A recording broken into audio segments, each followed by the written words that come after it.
Ladies and gents, welcome to Taking a Break with Genx, Jace, and Boomer 2, known as the Rational Boomer.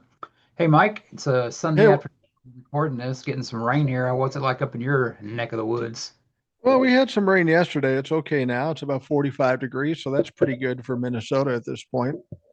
We're recording on a Sunday. Sundays, I did a TikTok about this. Sundays are great days. They're relaxing, see family, friends, and stuff like that. Back when I was younger, I was kind of ambivalent to Sundays. Sundays in Minnesota or for anybody are like falls in Minnesota.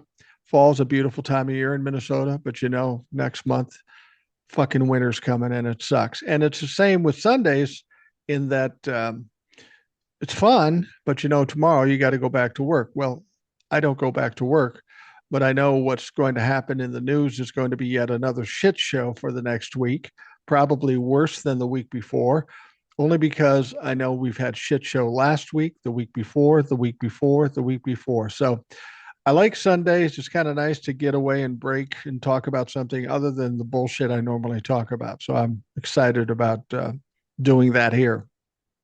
Well, Mike, I'm going to be living like you this week because I'm off this week because it's spring break. So, Oh, nice.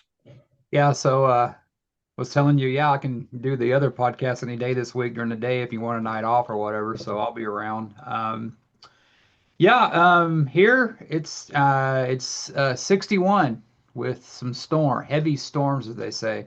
So if you hear some thunder, that's not the peanuts spicy peanuts I ate earlier. It's the rain. So that wouldn't be me. So yeah, 61. Only thing bad, I like spring and going into spring. Two things I hate about spring. I like the warmer weather. I like warmer weather kind of guy. I hate the severe storms we get down here. We get hail and Yeah. all that crap. We didn't get that growing up. I remember seeing hail when I lived in Missouri. We didn't have that down here, but climate change is obviously happening. And it used to rain a lot more down here. But what I really hate about spring, and it just pisses me off because it takes an hour away from my vacation, is goddamn daylight savings time. You know, Yeah. Yeah. I know. it's like, somebody could say that's their sole purpose, Democrat, Republican, Independent, that I'm going to get rid of this and they may get my vote.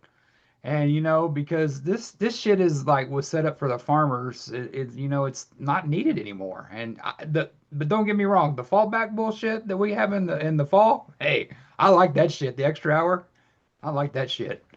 Maybe we should just have falling back every year and not fall forward. Uh, Well, the we could Republicans want be, to take us back to the 40s and 50s, so maybe they'll pass it. I that may mean, be the way to do it. rights, That women's may, rights. I know I was up last night. It was 2 o'clock in the morning. My wife's out of town. I was doing whatever I was doing. I was on a live with Trucker T for a bit. And I'm sitting there looking, it's 2 o'clock. I'm going, God, I should go to fucking bed. And then all of a sudden I look again and it says it's 3 o'clock. I go, motherfucker. Thankfully, I don't have to get up at any particular time, but Trucker T yeah. does lives at 1 o'clock in the morning. Well, no, it was earlier than that. Okay. It started earlier. By the time I went to bed, I dropped off and he was still doing it. Yeah, he does late, late lives. I don't know what the deal with that is. I don't plan anything after like 9:30 p.m. Like, it's funny, like there's this meme of it's like the guy's telling the girl, "Well, I'll pick you up at 9 o'clock," and she goes, "At night?" I mean, like, yeah. I mean, I have a hard time singing the daytime, so I really have a hard time singing the nighttime. And it's so funny growing up, I was such a night owl too, because I used to work. I used to work like we have a grocery store down here called HEB. Well, you've heard of it. Well, they used to be 24 hours, and they're not 24 hours anymore. But on Saturday nights, I used to work overnight from like 11 p.m. to 6 a.m. to give the girl who worked every night, a night off. And Yeah. God, I look at myself now and I'm like, God damn, what was that kid thinking? Shit, I wouldn't work 24 hours now. I mean, yeah, nobody was there. I can go take a smoke break when I wanted to. Two things, I'm more grown up. I got a little bit more common sense. I don't smoke anymore. But my friends would come in all trashed, partying and stuff like that. And But what the hardest thing is they have a law down here as to where you can't buy beer after at the bars you got till 2, but here it's 1 o'clock at the grocery store. So like 5 minutes till 1, you'd have this mass crowd trying to buy beer, and it would be their clock would say, "Well, I got 5 till." Well, the register receipt says 1 a.m. So and so when daylight savings time and you're there and you got to go back, it's just a pain in the ass. I mean, it's not It's something we don't even need anymore. yeah, it's kind of ridiculous. Yeah, let's get rid of it. Now, you want to talk about something that's kind of a favorite of mine, a particular artist, and you saw a movie. Yeah, I want to kind of talk about before we go into Elvis. I want to talk about one of my favorite bands. I'm wearing their shirt right now, AC/DC. Well, they're on another tour, and they're coming to San Antonio in July. So I went ahead and got tickets. Mike, when's the last time you've been to like a concert for like a big artist? I want you to know, and these aren't great. I mean, they're okay seats. They're about mid-range. After the fees and stuff, how much do you think I paid per ticket? And the shirt should say enough right there. It's a song they had called Money Talks. I can only imagine. I know my wife went down to see the Eagles at the Sphere. Hmm. She and I had seen Bob Seger recently. I know she went to see with a bunch of friends of hers, Barry Manilow. I don't even, I mean, the cost of concerts to me, I'm not a big concert guy because it's exciting when you get there and then about halfway through and go, I've had enough. I'm just not into it as much as a lot of people are. But I'm guessing $250. Close, 230, and that's look at everything. I guarantee your wife probably paid more for those Eagle tickets. Oh, no question. That shit, the Sphere Metallica just announced they're doing one there. And of course, Metallica is probably my one of my favorite bands. And it's like those tickets were like $1,400, but people were freaking out because the tickets hadn't gone on sale yet, but scalpers were already saying they had tickets and they were selling them for like, $2,000, $3,000. They Yeah, had to they're add like selling them. they had to add shows into 2017, 2027 because the demand was so high. It's pretty much what the Eagles did. So I figure, maybe I'll go next year around this time. Maybe I'll have a bikini car wash, but not with me, and maybe raise some Yeah. extra money to go see Metallica. Maybe I'll do a GoFundMe like the guy Corey did, his buddy did for him from Pawn Star. Did you see that? That he was in a No. car accident and Pawn Stars, they make a lot of money. And they did a GoFundMe because he wanted to pay his medical bills. Well, you watch Pawn Stars, those guys are loaded. And the dad came Yeah. out saying it's bullshit, but hell, people donate to anything, man. So it's like, hell, maybe I'll do a GoFundMe to get my ass to Vegas and Metallica. Hell, That sounds reasonable. nobody ain't got no shame nowadays. Why the fuck not? So I figured, But hey, it's Metallica, it's AC/DC. 30 years since I've seen them. 1996. It won't be another 30 years because I don't know if either one of us will be alive, me or AC/DC. So, hey, one more time, and I love AC/DC, so they're worth it. yeah, I'm a big AC/DC fan too. I wasn't as big into metal or heavy rock or hard rock as a lot of folks, but you can't, I grew up in the 70s, so I was listening to Highway to Hell and all that stuff. And it's kind of the soundtrack of my life. And you got to love that shit. But these guys got to be 120 each. I mean, Yeah, what can they do still? Can they still play? yeah, they're playing stadiums. They're what they do now is that they don't play night after night because the setup is so big. They played where the Cowboys played Cowboy Stadium, and then they did another tour down here because it was so big. But what how they caught them when they were recording a new album. Do you know how they figured out they were back together and recording a new album? Oh, Granted, these guys are in their close to their 70s. They at least. caught them outside smoking. I mean, these guys are in their 70s, still the rock and roll thing, and they're still smoking. I mean, it's like I can't imagine smoking after 50, much better at 70 or 80. But yeah, it's so big, but they like, take a couple of days off. They don't do back-to-back shows like, some of the younger bands. Which, when you're an AC/DC's thing, you don't have to play every night in the clubs like, bands trying to make it. But, you brought him up earlier. So one of the things that probably, I'm sure, inspired AC/DC was the man behind me, Elvis Presley. Elvis Presley. So there's a I new was movie. Yeah, it's not really new.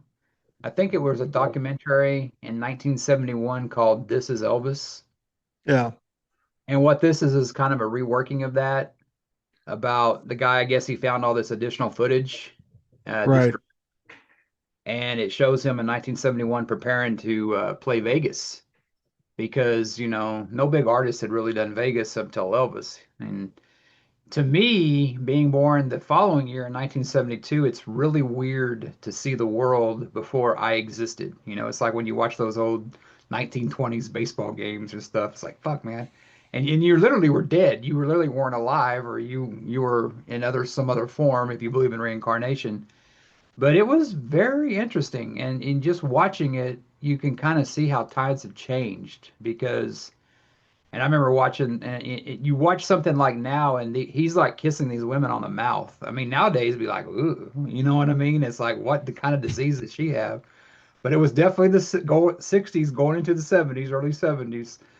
A lot different world back then, Mike. Yeah, I grew up in the 60s and 70s. I was born in 1960. And I often think about that. I think back to the 60s and I have a perception in my mind of it.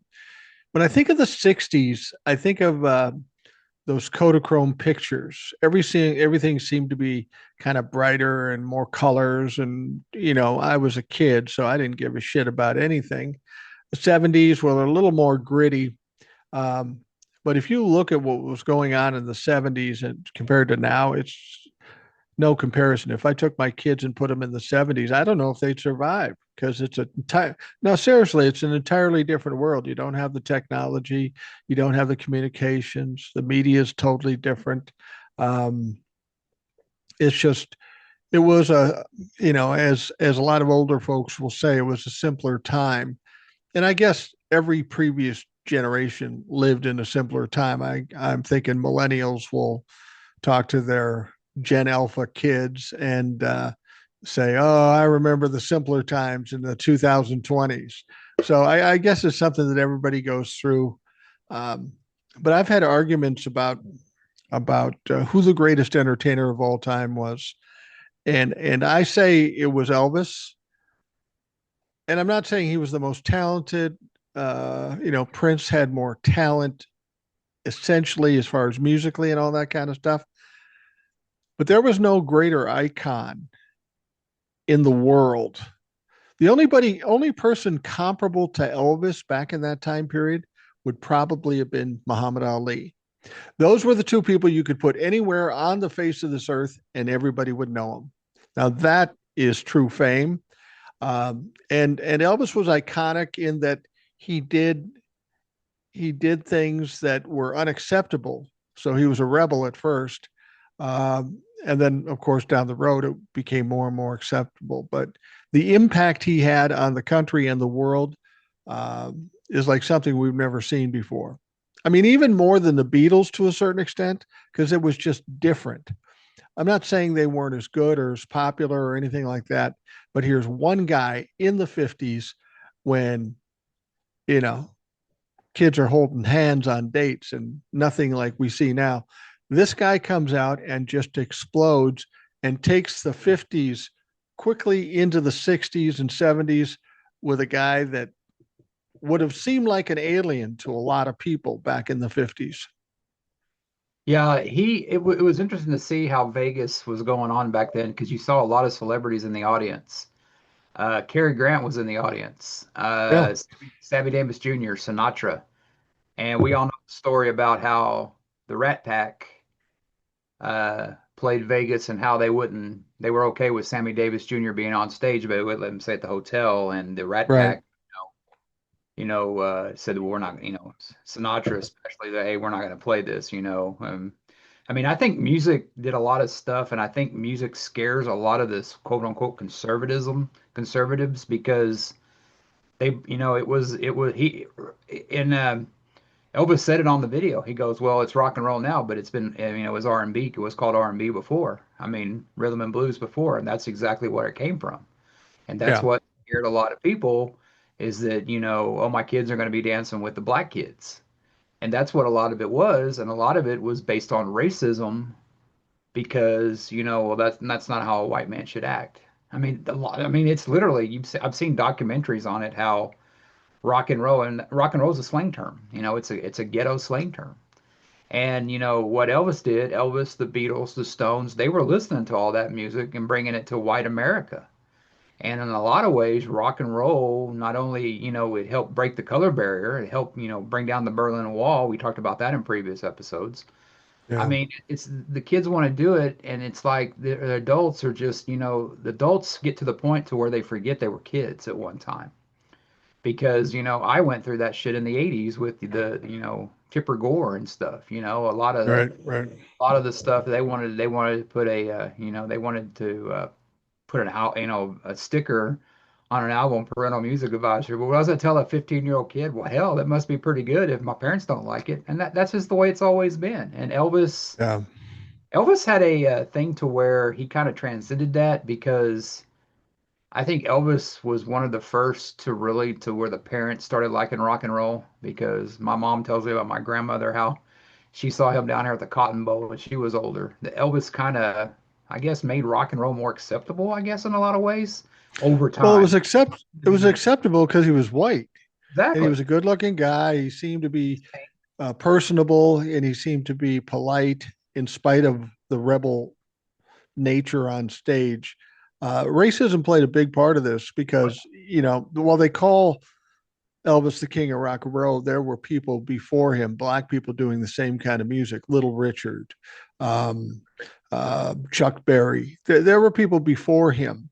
Like you say, he came out and did this stuff, and it was more palatable for white people.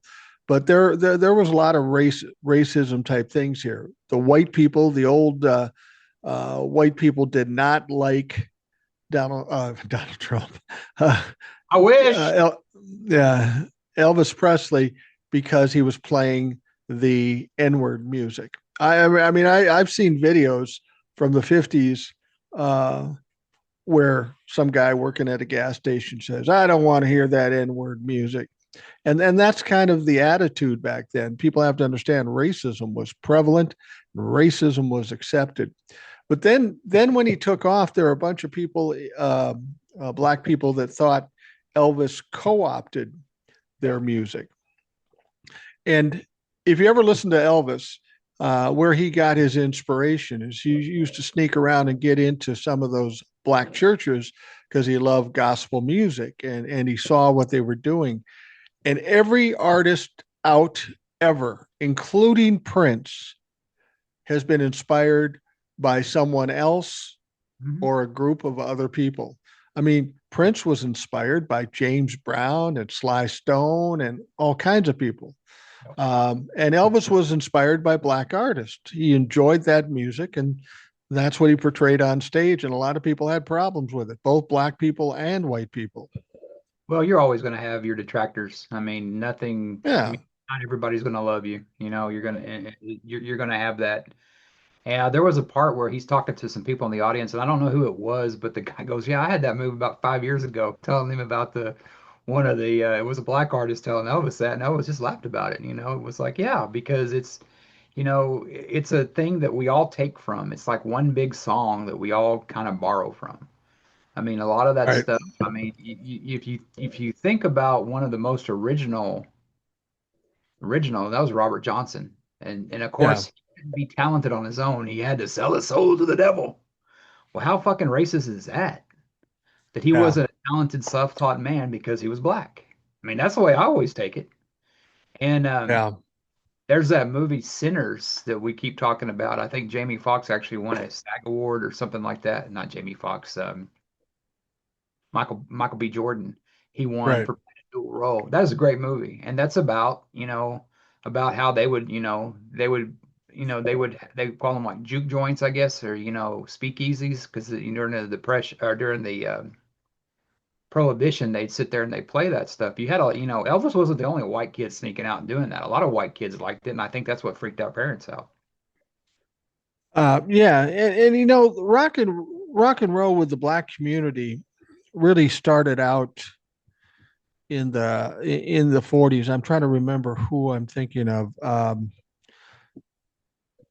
There, there, there, there were black artists that were playing music with the same feel, but it was just called race music or black music, and that was a predecessor of rock and roll, and it just goes on.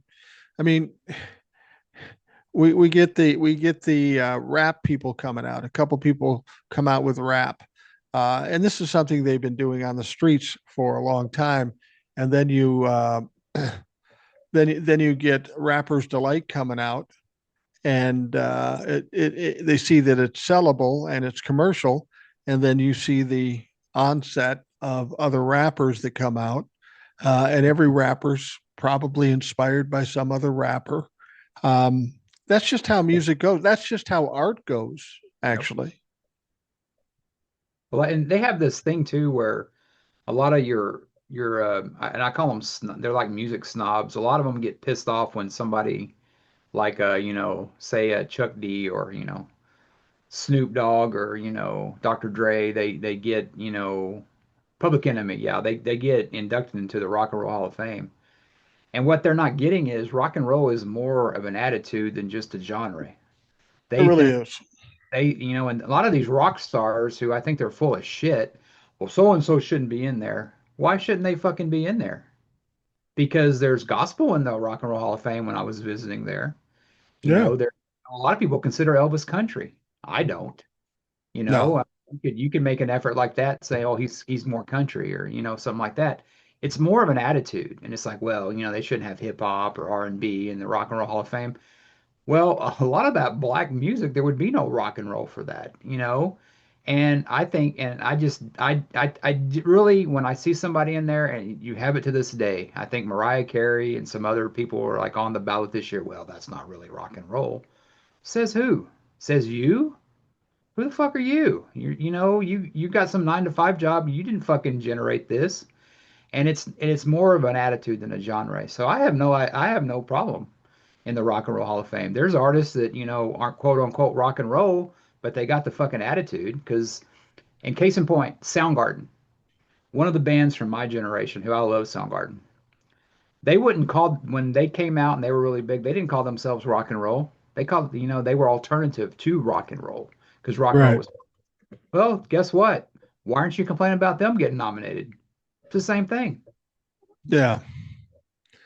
Well, yeah, yeah, exactly right. And I mean, would you call Bob Dylan rock and roll? I don't think I I would. would. Well, I mean, he in the attitude sense, but he started out as a folk singer. Exactly. But But folk became kind of the rock of that era of the '60s. It was, I think, rock and roll is almost anything that's accepted by young people. yeah, Almost. yeah. It's like the same people that bitch about the halftime show. We every year we hear about this. Well, it should be this guy or this guy, and no, it should be you should I mean the NFL is going for a younger crowd because, they know that, Gen Xers and boomers who are bitching the most about it, aren't going to be, they got them already. But you need to, get a younger crowd. And, it was a few years ago, they had the hip hop on there. And they were talking about, well, that's a disgrace and everything. I think that was one of the highest rated, yeah, halftime shows. They know what Yeah. they're doing. And this year with Bad Bunny, not my type of thing, but I mean, I thought it was pretty cool, especially with those female dancers. Don't get me wrong, I watched, Yeah. and here in goddamn to you, a lot of people who hated that shit watched too. I mean, it was something that, it's just there's just so much shit in the world right now, and why are you just, if it's not for you, and why you bitching? It's like when you hated your parents not letting you listen to something. I mean, you're becoming that person now too. If it's not for you, well, they're not just going after you. There's other people they're trying to attract. And with the crowd, the numbers they got for this halftime show, seems like they made the right decision to me. Yeah, absolutely. I mean, on a much smaller scale, doing what I do, there are people that like me and there are people that hate me. And I'm cool with both sides. If you don't like me, I don't give a shit. But if you don't like me, use some critical thinking and don't watch the shit. This is the internet. You can watch fucking anything if you want. You can watch racist motherfuckers if you want. Go watch them. Don't watch me and complain about it because you know what you're going to get. And the same goes for Elvis. You knew what you were going to get with Elvis. And I always love documentaries because I like to find out inside the story and the background and the backstory to it. And with Elvis, since I've been a big fan since I was a very little kid, I've learned everything about Elvis. I could probably win any trivia contest with Elvis. I mean, I know when he was born, I know where he was born. Um, uh, if somebody is on stage and they attract your attention and you're just kind of involved in that whole thing, you can call it whatever you want. There's a lot of people I know that don't like Elvis, and they'll look at me. You like Elvis? Yeah, fuck you. I like a lot of things you don't like, but I'm smarter than you, so fuck you. Yeah, I mean, I don't know. I just have never with, I think with music, it's subjective, saying, this guy's better than her, or this guy, you know, the Beatles are, the greatest rock and roll band of all time. The Beatles are better than the Stones. I don't do that because the way you look at the Beatles and the way I look at the Beatles may be different. I personally Absolutely. I love the Beatles, but I prefer the Stones because the Stones were a little bit more edgier and more rock. I mean, I don't think the Beatles really had enough time to progress like the Stones did because the Stones put out some great albums, and I would say a lot of stuff in the 70s was better than anything the Beatles ever did. But that's me. That's what I say. But you may not say that. But to say the Beatles are better than the Stones and vice versa, it's ridiculous. It's subjective. But I think with Elvis, I think there is no doubt he is the king of rock and roll. I just think that he brought rock and roll to the mainstream and he made it quote unquote acceptable for good or for bad. But I had kind of, I mean, I think one conversation we had, and I would said I would pick Johnny Cash over Elvis. I remember saying that. I've said that for a while. I love Johnny Cash too. But after seeing the Elvis documentary, it reminded me of how great he was because I've been an Elvis fan probably well over, I mean, probably my mom and, grandmother listened to him because I've heard him my whole life. But like a real diehard fan, probably since the mid 90s when I actually went to Graceland because I was so into it. Yeah. I always remember it was a weekend Jackie Onassis died.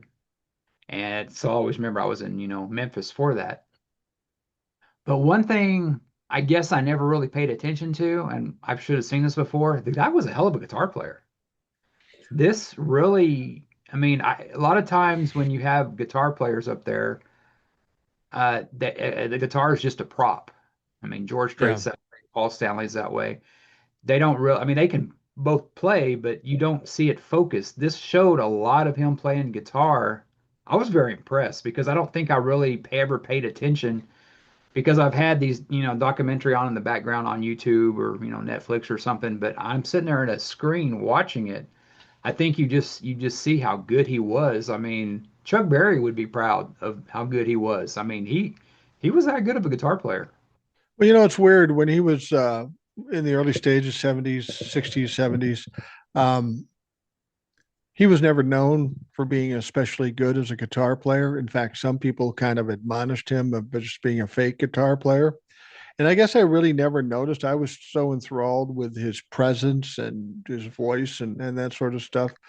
But it makes sense that he would be a good guitar player, playing all those years and being so musically inclined. You would think he'd be able to pick it up and do pretty well with it. Now, I will tell you, there is a story about it though. There's a song that Elvis did called "The Guitar Man."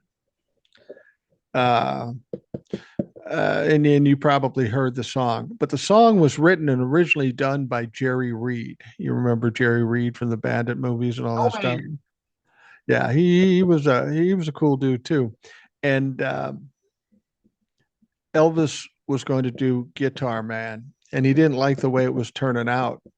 And Jerry Reed tells the story. I was out on a lake fishing and I got a call from somebody from Elvis's thing and said, "Hey, we're trying to do this guitar, man, and we can't get the sound that you got. So we need you to fucking come here and lay down the guitar track." And he did, because there's a lot of guitar players out there that are fantastic that people don't realize. Well, Jerry Reed was one of them. But another guy that was an incredible player and was part of that era, the 60s and 70s anyway, that was part of the Wrecking Crew was Glenn Campbell. Glenn Campbell's a star in his own right, his songs and all that sort of stuff. But he was an incredible studio player with probably the premier group, the Wrecking Crew, that played on everything. Um, so there were a lot of people around Elvis's era that were better guitar players than he was. And I don't know that he got any credit for being a great musician per se.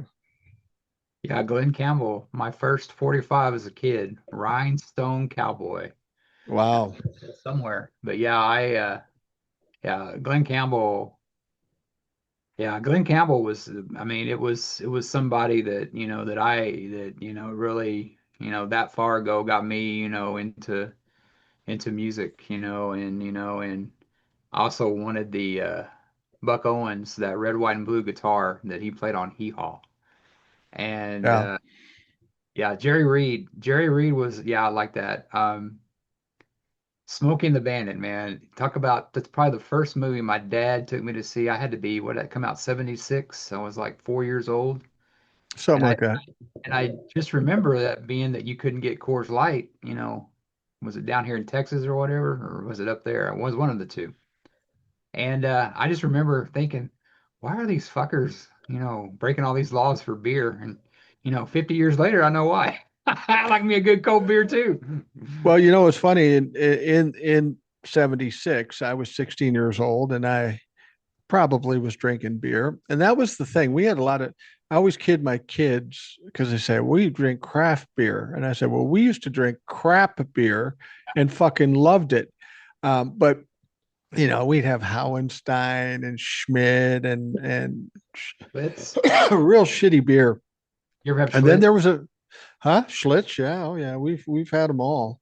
Um, I bought some cheap shit, but at the time in that same era, there was this legend of Coors beer that you could only get in Colorado or whatever, and everybody would say, "Going to Colorado, I'm going to smuggle some of that beer." And they were serious about it too. They'd bring back Coors. Oh my God, it's fucking Coors. And yeah, that was a big deal. That was a big deal then. And to smuggle that stuff, I guess wasn't was frowned upon. I know some friends brought some home in suitcases and we tried it, and I acted like it was the best thing I ever had.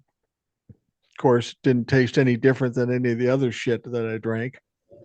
Yeah, and it's kind of funny now that, you can probably get arrested for bringing some stuff back from Colorado now. It's a little bit different. Yeah, yeah, yeah. That's always one thing I wondered. Minnesota pot is legal here, Yeah. and in Colorado it's legal. What happens if you're driving across country? You're in Colorado, you buy some pot, you're headed home to Minnesota where it's legal, but you stop off in Nebraska or some other fucking place, and they have can you still get busted if you're bought it legally and gonna take it home legally, but you stop for lunch or something and somebody finds that you got this big bag of pot? Are you gonna get busted for that? I assume you God, would. they busted Willie down here. Imagine that. They Yeah.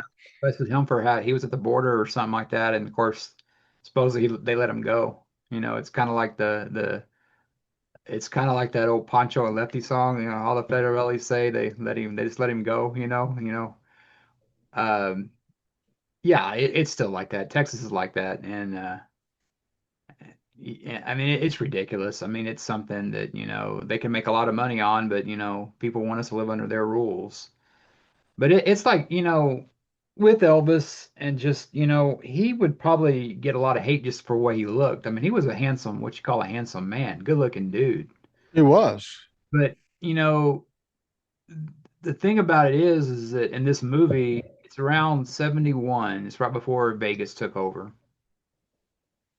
And you just see the drugs are kind of starting to, you can kind of, I mean, what he died in what, 77?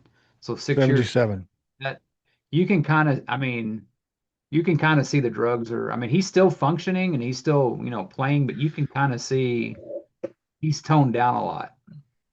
And Yeah. whoever did the documentary did was talking that it showed Priscilla and his daughter, which is, kind of sad now because him and the daughter are both gone. But they had a interesting thing when they had Colonel Tom Parker on there. You know what song they were playing when they were showing him? The Devil in Disguise. I was Devil a in disguise. little bit of a shot at him. But if you haven't seen the Elvis movie that came out a couple years ago with Tom Hanks playing Colonel Parker, everybody talked about great. I thought Tom Hanks did a great job showing how dastardly Yeah. Parker was. But they were talking about that, and they were talking about how he never really played outside the states, Right. and that's why. I mean, I didn't know this either. That I guess Hawaii is considered part of North America because they were talking. Well, Elvis never played outside of North America, and I was like, well, he played Hawaii. I know that, but I guess it's part of North America. I never knew that. I Well, it's was part of the United States. You don't need a passport to get there. yeah. So, And he just, I mean, he talked about doing it, but I mean, it was like a lot of people say, well, he didn't need Colonel Tom Parker, but would we have seen Elvis and been as big without Colonel Tom Parker? Because there well, was somebody definitely driving that ship, and it definitely wasn't Elvis. Colonel Tom Parker was evil. He was evil. He took like 50% commission. The reason they didn't go out of the country was because he was kind of a fraud. He was an illegal immigrant that could have got deported. If he left the country, he probably wouldn't get back in. He was from the Netherlands. He was Dutch. Um, and he was a slimy motherfucker. He was in. I would be willing to bet that the whole beginning of merch Oh was yeah, with Colonel Tom Parker. He sold so much shit with Elvis's name on it and picture on it and that sort of stuff. It was crazy. And in the beginning, bringing him to the public um, and doing what he did probably gave him the exposure to get as big as he did. But as time went on, I think Colonel Tom Parker held him back. I mean, he was very specific about the kind of songs he would sing or not sing or albums he would do. Like for example, he had all his raw rock songs that everybody loved, and then they were making movies. Um, he made like 20 movies, and it's important to understand that these weren't great movies. I love watching them because they're kind of like comfort food to me.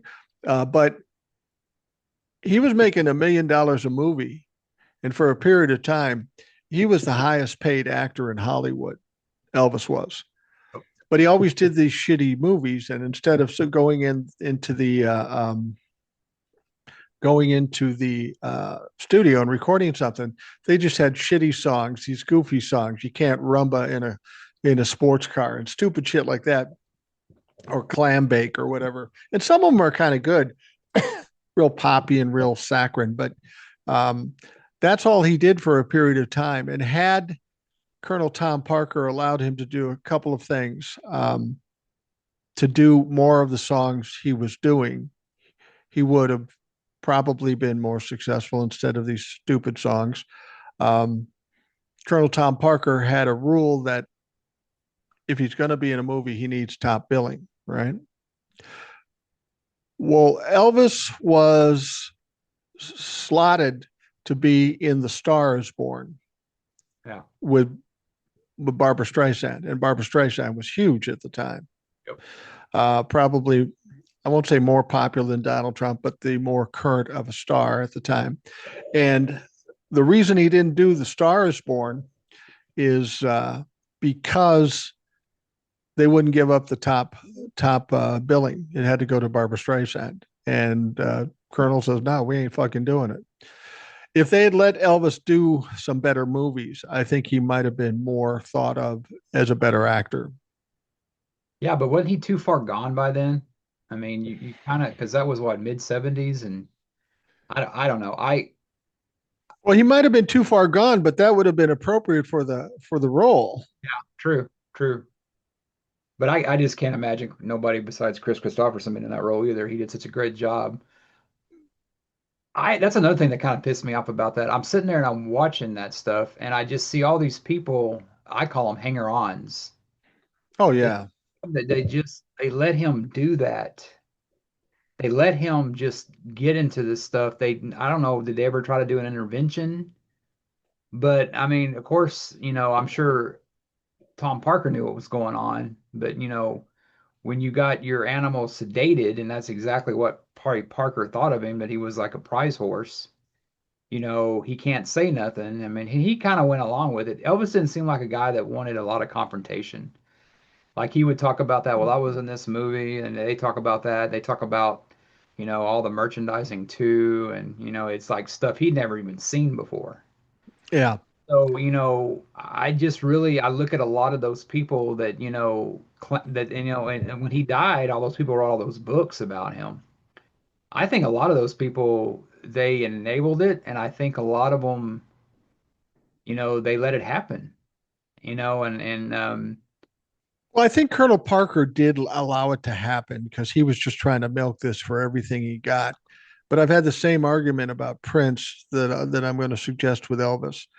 Elvis had all these people around him, but he was the absolute dictator. Nobody told Elvis what to do or what he couldn't do. And if they did tell him what to do, he wouldn't necessarily do it. Same with Prince. Prince died of fentanyl or whatever. And I have a friend that was Prince's best friend and worked for Prince. His name is Kirk. He was a drummer for a time for him, but he was his best friend. And um, just before he died, he was coming back on a plane, and Prince got sick on the plane, and Kirk carried him off the plane. And then a short time after that, he died. Well, Kirk got a lot of trouble because he let Prince do that to himself, that he didn't try to stop him. Prince and Elvis have similar personalities. They were totally in control of their shit. Nobody told them shit. And if they did, they didn't fucking listen. So as much as those hangers on could have maybe stopped Elvis, I doubt it. Elvis is going to do what he's going to do. He's the king of the hill. He's the biggest name in all of music, and they aren't going to tell him. Now, I will fault them for being leeches pretty much and just being hangers on. But the reason Elvis had these people is because he was kind of insecure. He needed that support around him all that time. He needed that attention. He needed those boys around him all the time. And that says something more about Elvis's, psyche at that point. well, that's why Priscilla couldn't stay with him is because he was just like two different people. He was, Yeah, where I probably bipolar before it was diagnosed. But probably. it's funny back in the 90s, back when I was a night owl and I would stay up watching TV, there was a some kind of it had infomercials back then about different stuff, and Bill Bixby was on this show, and he knew Elvis, and they were He was talking in, about he was in a couple of his movies. One where he's racing boats, and Bill Bixby was the other good-looking guy who was racing boats, who was his rival. gets green and stuff, but Yeah, yeah. yeah, it was on this infomercial, and I ordered the VHS tape of it. It was about how Elvis was alive. I mean, and you listen to something enough, you can believe anything. But I mean, Bill Bixby was very convinced. I guess, Elvis didn't feel enough to call him in his circles if he died. But it was about like how Elvis, faked his death. There was like supposedly these insurance policies that were cashed out right before he died. And how that badge that he got from Nixon was like he went undercover, but I guess it pissed a lot of the drug culture off, is what they call it. Nixon would call it drug culture, rock and rollers, that he had to go undercover.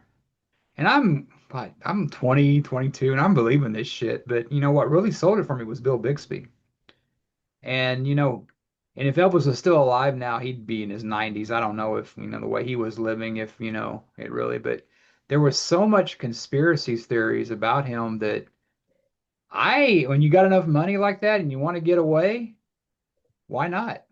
But they say that, he cashed that life insurance policy, two or like a couple million life insurance policies out.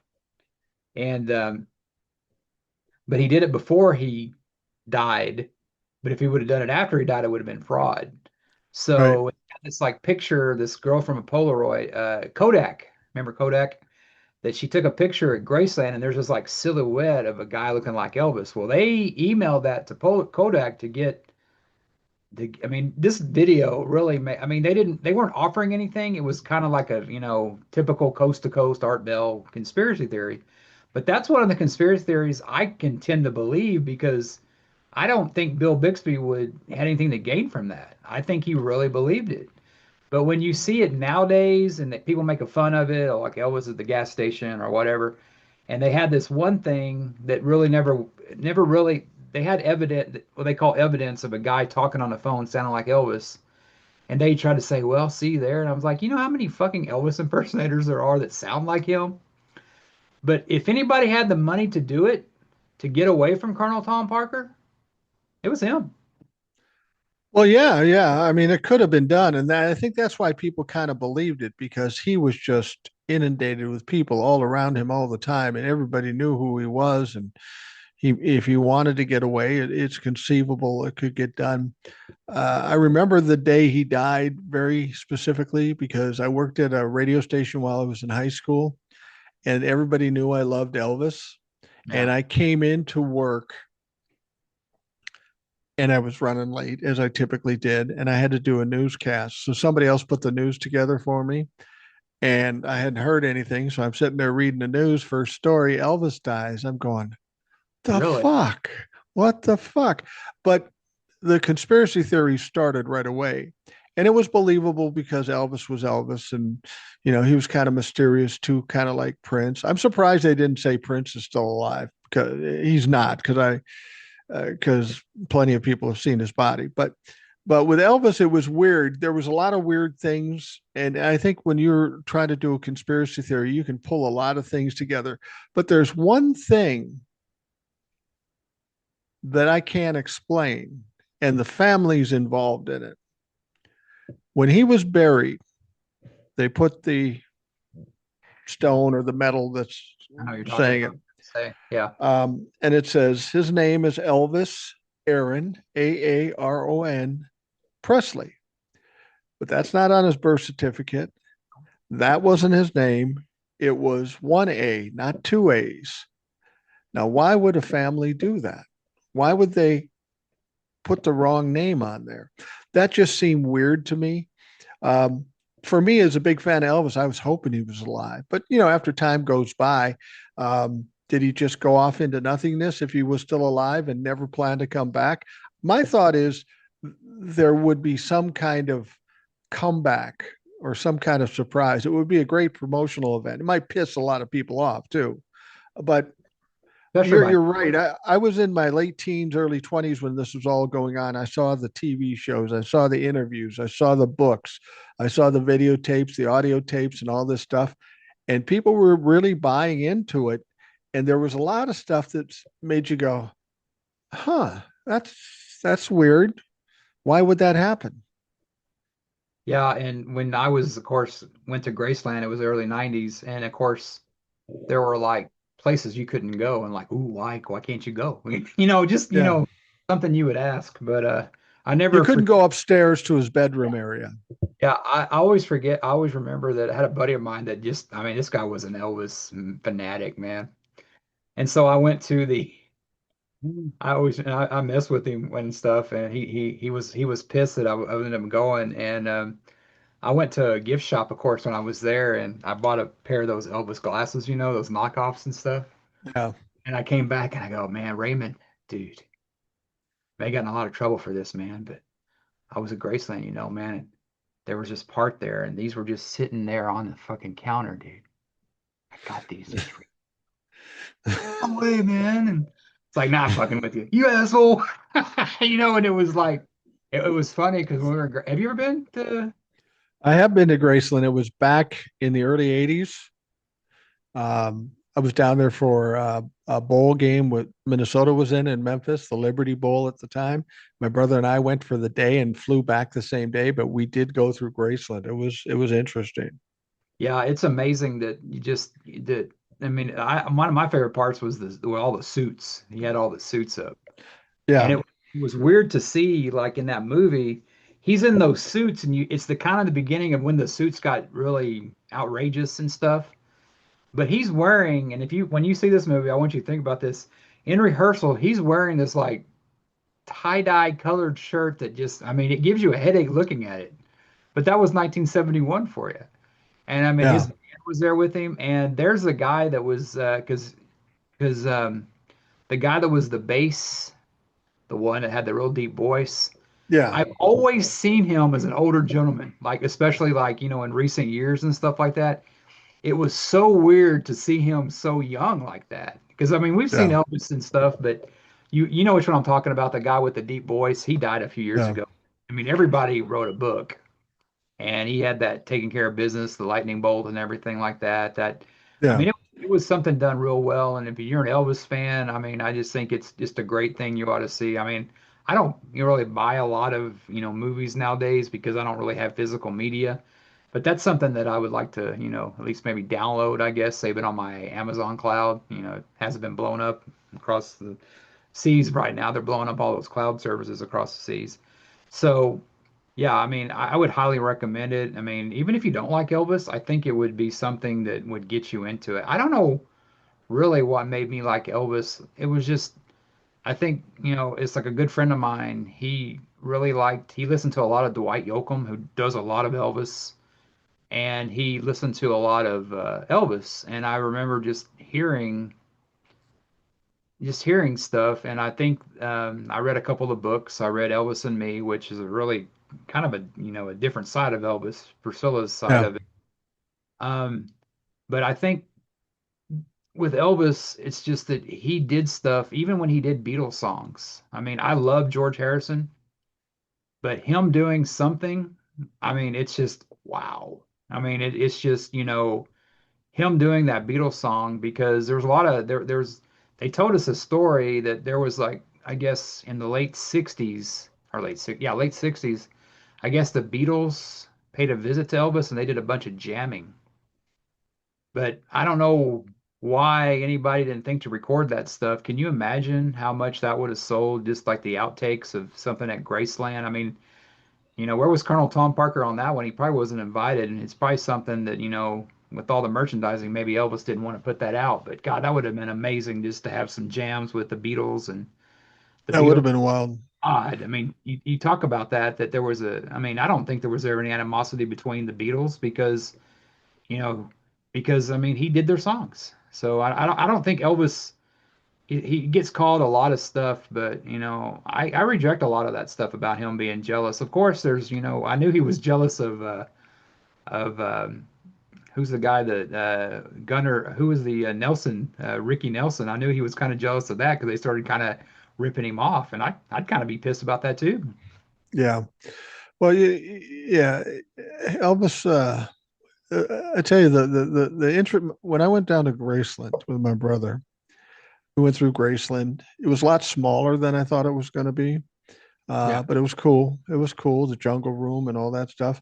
But the most interesting part of it was I went across the street to some shitty little tourist trap, selling all Elvis stuff. And in the back of this tourist trap, there was a card table set up and an old guy sitting at the at the card table said, "Ask me questions, $2." And the guy answering the questions was a guy by the name of Vester Presley. He was he was Elvis's uncle, Vester Presley, and he had spent his time with Elvis as being the guy at the guard gate at the end of the where the gates are. So here's this old guy, he's probably 70s, maybe more, and he's sitting at this little card table waiting for people to come up, give them $2 so they can ask a question about Elvis. It was hilarious. Of course, I gave him about $20 and asked a bunch of questions. And he was a pretty cool guy. He was a pretty cool guy. And I thought, well, I'm not going to get close to Elvis. This will be the closest thing I can get is to a blood relative. Fuck, I'll spend $20 on that. Yeah, I mean, I know it was like Elvis. He probably took care of it. He like when he died, I think like he was like kind of in a financial hardship, and a lot of the Graceland wasn't worth what it was. Yeah, I was disappointed too when I got up there and I saw the house, and I was like, wow, it just doesn't seem as big as it does on TV. But I Yeah. noticed that it's the White House is like that too, because when you go to the White House and you see it, and it's like, well, especially now, but it just didn't seem as big as it does on TV. Like it's those Victorian type houses. They got a one of those down here. It's called the Victoria Swan Inn. It's kind of like Graceland. It's kind of it. I mean, at the time it was good, but it's an old house, so it's kind of dumpy. Yeah. I guess that what I guess Priscilla did is when she took over, she made it worth like almost $1 billion, I think, with this stuff. And I guess Yeah. when the daughter took over, I guess it kind of went down again. And there was a thing a few years ago where there was some kind of mortgage company trying to say they were selling. Did you hear about that? They were trying to sell Yeah. Grace. It was some kind of fraud or something that they had no Yeah. claim, but they still put it up for sale. And it's like, God damn, people are brave. But yeah, it was cool. I like the airplane and all the cars and stuff. But yeah, you're right. There are a lot of shops out there, and I even asked for a. Do y'all make peanut butter and banana sandwiches? They go, yeah, we do. I'm like, really? I mean, it's just everything about Elvis that it kind of is kind of what they have that here in San Antonio with the Alamo, Right. that they have all these shops, but I think the state is pushing a lot of those out because they're actually making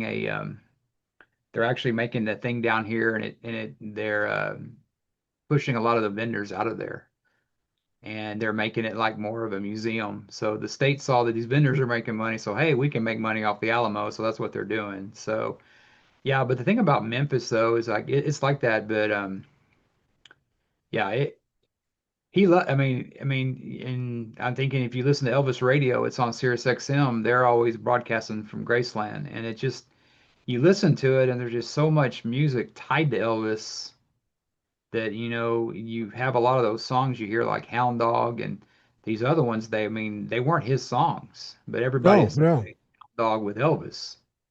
But and he talks about that, about how they put him up there singing to a hound dog, and they didn't want to show him below his waist. But he also said that it's like, well, stuff I did back then is pretty tame to what's going on now. And he's probably talking Yeah. about Led Zeppelin and Black Sabbath at that time. Yeah. Well, so when you look at like Hound Dog, that was Big Mama Thornton who sang it originally, and there's Arthur Big Boy Crudup who did a lot of Elvis' songs before Elvis ever did them. And if you notice, Elvis would listen to those songs and he'd almost replicate the style in which they did it. So that's probably why he got the hit on stealing black music. I still don't think he stole it. I personally, I mean, I think I saw um,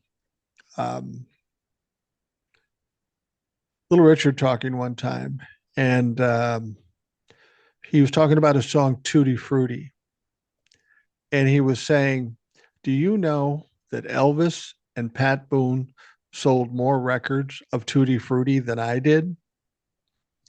And somebody said, "Are you mad about that?"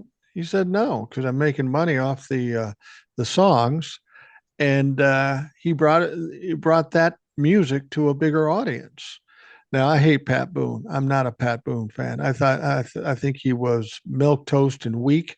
He's also a Trump humping piece of shit. So I don't like him. Uh, I think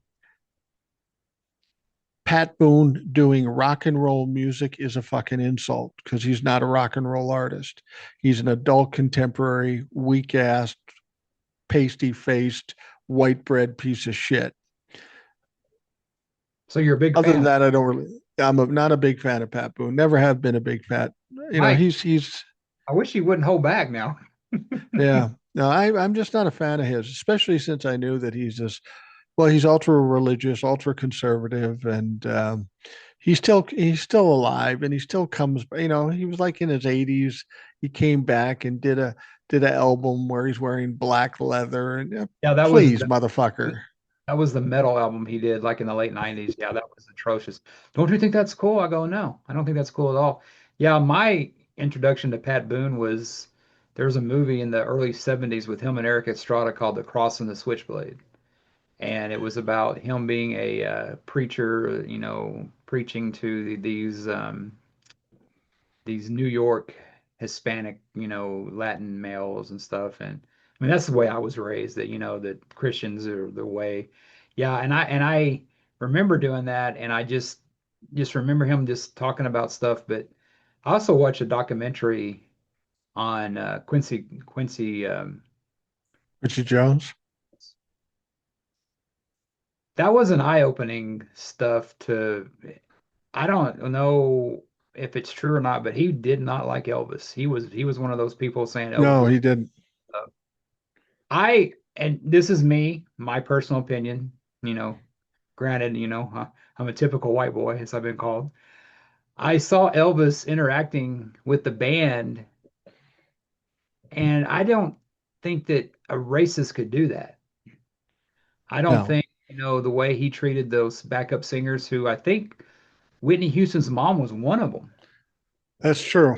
But you have these things on there where I don't remember what it was, but it was some documentary, and he was talking with the girls, and you could tell there was in this movie that there was a lot of mutual love without that. And I don't think he could come across like that, and I don't think it would come across from them if it wasn't genuine.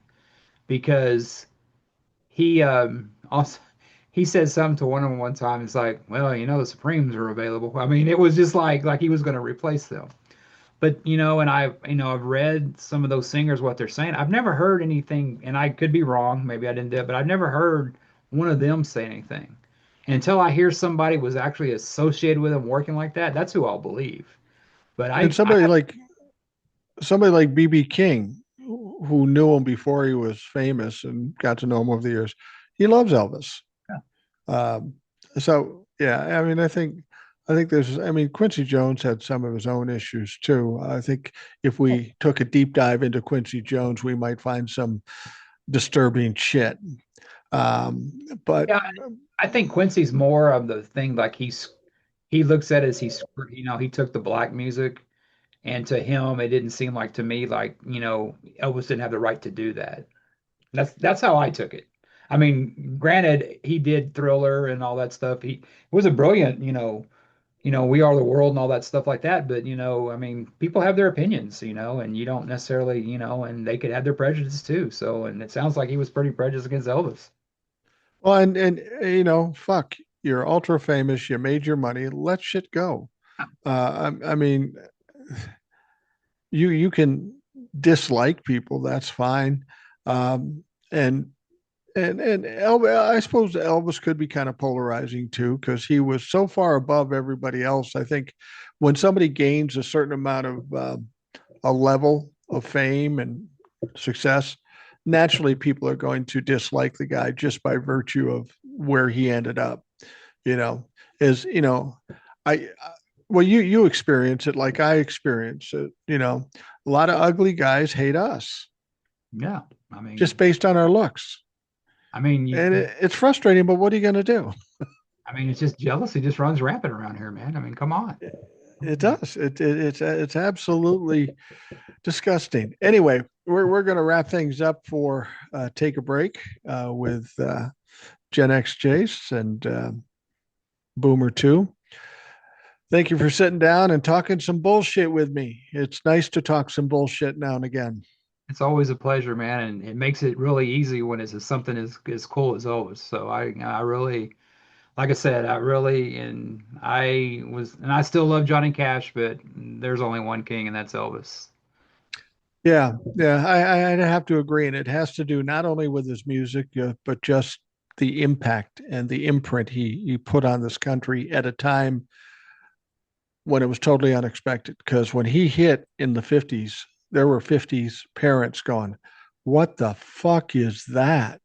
I mean, those parents felt the same way as the parents of the 70s and 80s kids that were listening to Cop Killer, the rap song, going, oh, fuck, you got to stop this. Talking about body count? Oh yeah, you're talking about Ice-T and body count? Oh yeah. That Yeah. was Yeah. that was from my generation. Yeah, and I want to thank Elvis too because without Elvis, I wouldn't be spending $230 on AC/DC tickets, and your wife wouldn't have been spending all that money on Eagles tickets because there probably wouldn't be an AC/DC or an Eagles without Elvis.